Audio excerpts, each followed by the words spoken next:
Hello, I'm Kurt Owen. Thank you very much for tuning in. We've been talking about the importance of the local church, and now we're moving into how to choose.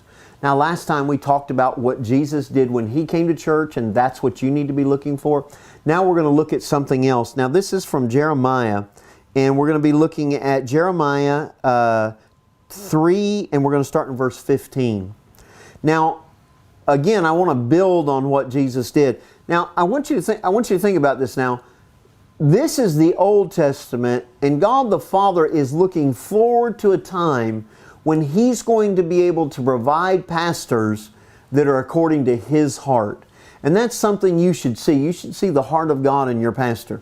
Now, that does not mean they're going to go to lunch with you every week. That does not mean that they've got to constantly be with you. No, but you're going to see the love of God pouring out of it. In fact, if your pastor is always with you, always hanging out with you, always coming over to dinner, you got to wonder when his prayer time is. Because if he's doing it with you, what is he doing it with the other folks? Just something to think about. Now, this is in 3:15. It says, I will give you shepherds according to my heart. So this is the will of God. This is His desire. He wanted you to have a shepherd. Okay? That's important, because He's going to set you with a shepherd. Now, and He says, He who will feed you with knowledge and understanding. Okay, let's stop right there for just a second.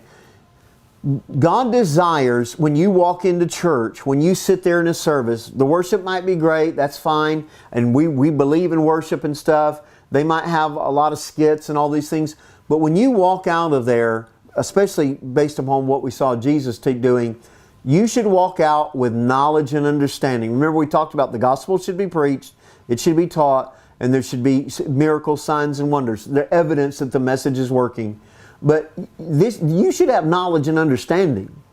You should hear something. I've been in services where I'm not even too sure the pastor knew the Bible. I had one pastor actually tell me one time that John the Baptist wrote John, and then 1st, 2nd, 3rd John in Revelation. And I said, no, brother, that was the Apostle John, not John the Baptist.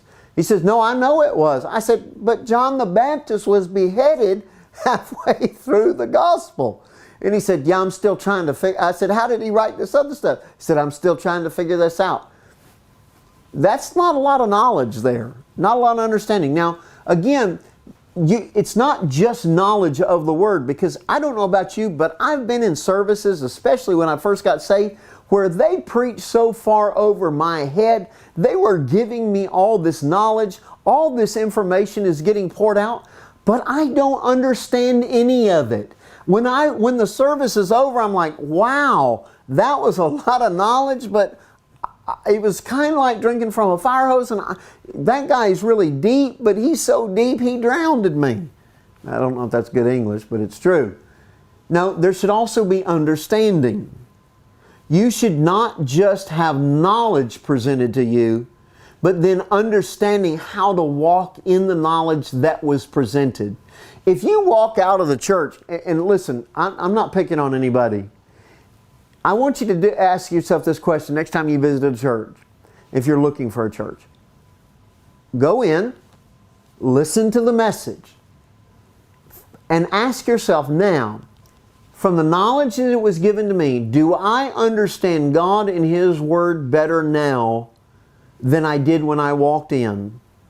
And do I have something right now that I can take, use, and apply in my everyday life tonight or tomorrow? Do I have understanding? Or am I growing? Now, I know sometimes people don't realize that they're growing, but you should realize, I understood that. And again, not some self-help story, not, oh, that was a funny message. I've seen people go, they had a great time in service. They laughed, they giggled, they did all this other stuff, they hooped and they hollered. But when it was over, their knowledge and understanding of God and His Word had not increased. Now, it's fine sometimes to hoop and holler. I like to hoop and holler. I like it when people hoop and holler in the services, as long as they're getting something out of it. As long as when the service is over, their life is changed. That's wonderful. It's got to be more than that. Now, one other thing, I'm just going to cover this since we're here, And then verse 16 it says, then it shall come to pass when you are multiplied and increased in the land in those days. You should see multiplication and increase in your life. Multiplication and increase in your knowledge of God, in the Word working in your life, if you're putting it to work. Listen, you can come to church, you can be fed with knowledge and understanding, but if you walk out that door and do absolutely nothing with it, and you just kind of blow it off or you set it aside, you're not going to multiply and increase. And that is not your pastor's fault. That's all on you. The wisdom was given to you to utilize. Now, let's say you're utilizing it. There should be some application. There should be some increase going on in your life. But then notice what this says.